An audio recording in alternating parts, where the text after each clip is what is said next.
Sorry I'm stealing more of your short-term memory. But I've got you two quick ones. The first was actually requested by Scott, so I felt I should do it. A request before. Huh? Oh, I'm really sure. Yeah. Is that bad? Sweet. Okay. So yeah, this is about a band called Refused. The air hangs low, catching the brows of 100 punks hidden between huge mops of unkempt hair. A thick drone soaks the floor in static, shivering up the shins and into the lungs of every single kid and throwing their mouths wide open and bursting into song. Rather be dead than alive by your oppression. The crowd swells and sweat drips from the ceiling, stinging every pair of eyes, straining to see through waves of bodies, surfed upon by those who made the pilgrimage, who reached the mother stage. Manifestos inked on skin, glinting in dim light, reading, rather be dead than alive by your design. A mass of disenchanted youth congregating on a moment of perfection, indulging in one single moment of beautiful freedom, and in that one moment they realise that this is all it takes, and that all that is needed is 100 mouths fighting to make their voices heard. Rather be dead than alive by your social values.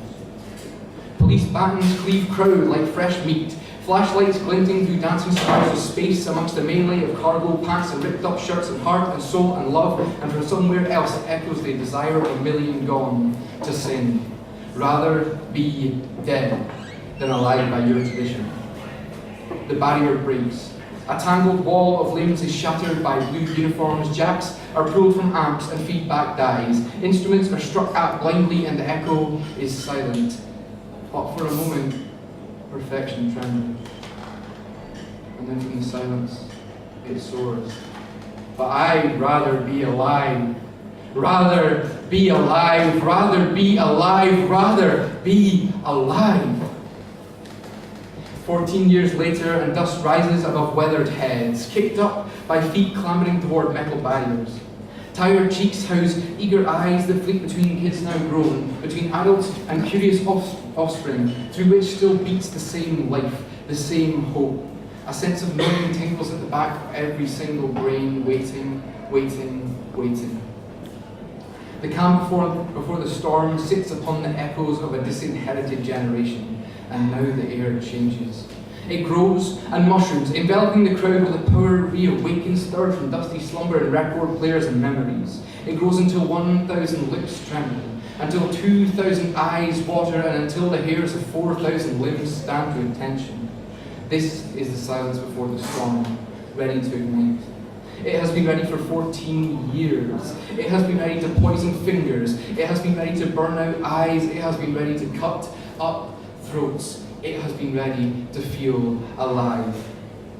As the night descends, as the dust settles to reveal 1,000 souls caked in mud, as life stands, kneels, jumps and screams more defiantly than it has ever done before, as the last of the feedback dies, it becomes so fucking obvious. Refused were never fucking dead.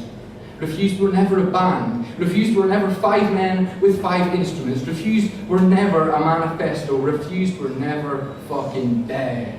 Refused were us. And we were refused. We had refused to stay quiet. Refused to fall apart. We had been given the choice in face of tradition, in face of social values, in face of design, in face of oppression. We had been given the choice between death and something much, much bigger. And with each and every one of our voices, tears choking our lungs, and with each of our tattered hearts safely pinned to our wrists, we answered in unison, we would rather be alive.